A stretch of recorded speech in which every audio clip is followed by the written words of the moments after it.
আমার হাতে সবচেয়ে বেশি মজার হোটেল বা রেস্টুরেন্ট স্টাইলের নেহারি রেসিপিটাই আজকে আপনাদের সাথে শেয়ার করব। এইভাবে রান্না করলে কোনো অংশেই কিন্তু হোটেলের স্বাদ থেকে কম হবে না, আর এটা একবার খেলে সারা জীবন আপনার মনে থাকবে।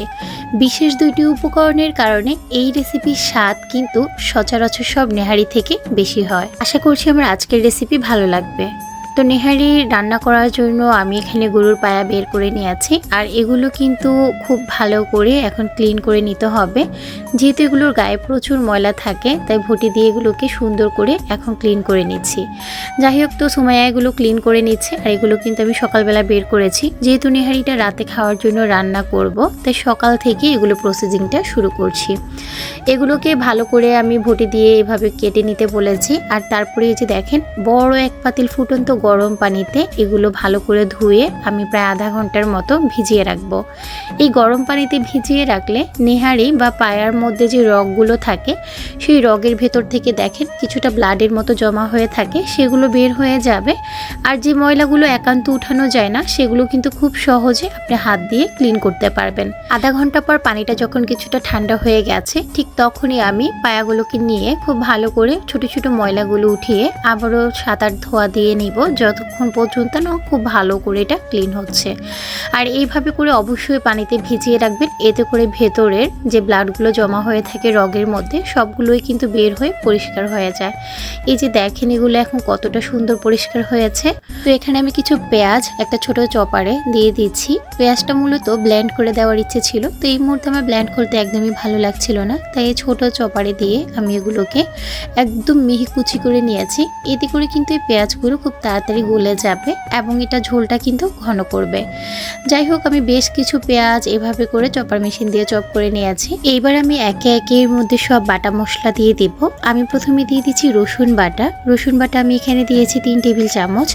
তারপর আমি এখানে আদা বাটা দিয়ে দিচ্ছি। আদা বাটাটাও আমি 3 টেবিল চামচ পরিমাণে দিয়েছি। তারপর এখানে একটু বেশি পরিমাণে পেঁয়াজ কুচি দিয়েছি। আমি যেহেতু চপার দিয়ে চপ করে নিয়েছি, আমার এখানে বড় একটা বাটিতে 1 বাটি পেঁয়াজ হয়েছে। স্বাদ অনুযায়ী লবণ দিয়ে দিচ্ছি। আর এরপর আমি এর মধ্যে দিয়ে দিচ্ছি ধনিয়া জিরার গুঁড়ো, আর দিয়ে দিব অল্প একটু হলুদ গুঁড়ো এবং লাল মরিচের গুঁড়ো। যাই হোক, হলুদ গুঁড়ো এবং লাল মরিচের গুঁড়োটা পরিমাণে একটু কম দিতে হবে। আবার অনেকেই হচ্ছে নেহারিটা একদম সাদা সাদা খেতে পছন্দ করেন, তারা চাইলে কিন্তু লাল মরিচের গুঁড়োটা বাদও দিতে পারেন। তবে আমার কাছে হালকা একটু কালার থাকলে মনে হয় যে দেখতে একটু বেশি ভালো লাগে, তাই আমি দিয়েছি।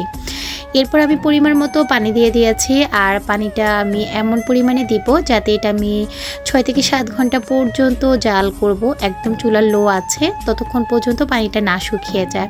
আর যদিও পানিটা শুকিয়ে যায়, এর মাঝে আমি আবারও কিছুটা পানি দিয়ে দেব।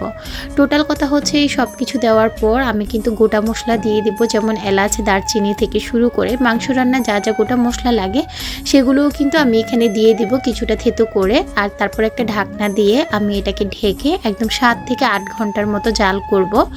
আর মাঝে মাঝে তো এসে নেড়ে দিব, পানি যদি কমে যায় পানিও দিব। তো 7-8 ঘন্টা পর এই যে দেখেন, আমি কিন্তু নেহারিটা আপনাদেরকে এখন দেখিয়ে দিচ্ছি। এটা একদমই সিদ্ধ হয়ে গেছে, মানে একদম পুরো হাড় থেকে কিন্তু রগগুলো আলাদা হয়ে গেছে। এটা এখন এতটা সফট হয়ে গেছে যে আপনি এখন এটা পরিবেশন করতে পারবেন। তো এই তো চুলার আঁচটা আমি এখন বন্ধ করব না। এই পর্যায়ে আমি দিয়ে দিয়েছি এখানে নেহারি মশলা। আমি 2 টেবিল চামচ নেহারি মশলা কিছুটা পানি দিয়ে গুলিয়ে এখানে ব্যবহার করেছি। ওই যে ভিডিও শুরুতে বলেছিলাম, বিশেষ 2টি মশলার কারণে এই রেসিপির স্বাদটা বেড়ে যায়। তো আমি নেহারি মশলা দিয়েছি, আর কয়েকটা কাঁচামরিচ দিয়ে ঢাকনা দিয়ে ঢেকে রেখেছি। এবার হচ্ছে আমার দ্বিতীয় স্টেপ। এটা হচ্ছে কিছুটা পরিমাণ আমি এখানে আটা নিয়ে নিচ্ছি, বলতে পারেন প্রায় 3 থেকে 4 টেবিল চামচের মতো আটা নিয়েছি। আর এটা কিন্তু একদমই অপশনাল, আপনারা এই স্টেপটা ফলো করতে পারেন, আবার বাদও দিতে পারেন। তবে আমি সবসময় নেহারি রান্না করতে এই স্টেপটা ফলো করি।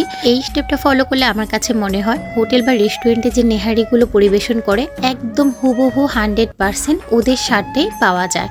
আর ঝোলের পরিমাণটাও কিন্তু ঘন হয়ে যায়। তো আমি আটাগুলোকে টেলে নিয়েছি। যখন আটাগুলো থেকে খুব সুন্দর গ্রান বের হবে, তখন চুলা বন্ধ করে এগুলোকে ঠান্ডা করে কিছুটা পানি দিয়ে গুলিয়ে নিব। আর এই যে নেহারি ঝোলটা দেখিয়ে দিয়েছি, আপনারা চাইলে কিন্তু এই পর্যায়ে খেতে পারেন, কারণ এতেও কিন্তু ঝোলটা অনেকটাই ঘন হয়ে গেছে। তবে ওই যে আমি হোটেল বা রেস্টুরেন্টের স্বাদটা আনতে চাচ্ছি, তাই আটাগুলো গোলানো পানিটা আমি এই নেহারির মধ্যে দিয়ে এটাকে বারবার করে একটু নাড়াচাড়া করে দিব। আর যখন আটাটা নেহারির মধ্যে ঢালতে থাকবেন তখন কিন্তু অবশ্যই আপনাকে অনবরত নাড়াচাড়া করে দিতে হবে। তারপর আমি এখানে এক টুকরো লেবু চিপে রসটা দিয়ে দিচ্ছি। এই দুইটা স্টেপ যদি আপনি ফলো করেন, একদম পুরো হোটেলের স্বাদটা আপনি ঘরে বসেই পাবেন। আর আমার হাতের এই নেহারি যারাই খেয়েছে তারাই ভীষণ প্রশংসা করেছে, কারণ এটা আলহামদুলিল্লাহ কোনো অংশেই কিন্তু হোটেলের স্বাদ থেকে কম না। যাই হোক, আমি চুলার আঁচটা বন্ধ করে এখানে কিছু পেঁয়াজ ফোড়ন দিয়ে নিয়েছি। বেশ কিছুটা পেঁয়াজ আমি তেলের মধ্যে ভেজে দিয়ে দিয়েছি।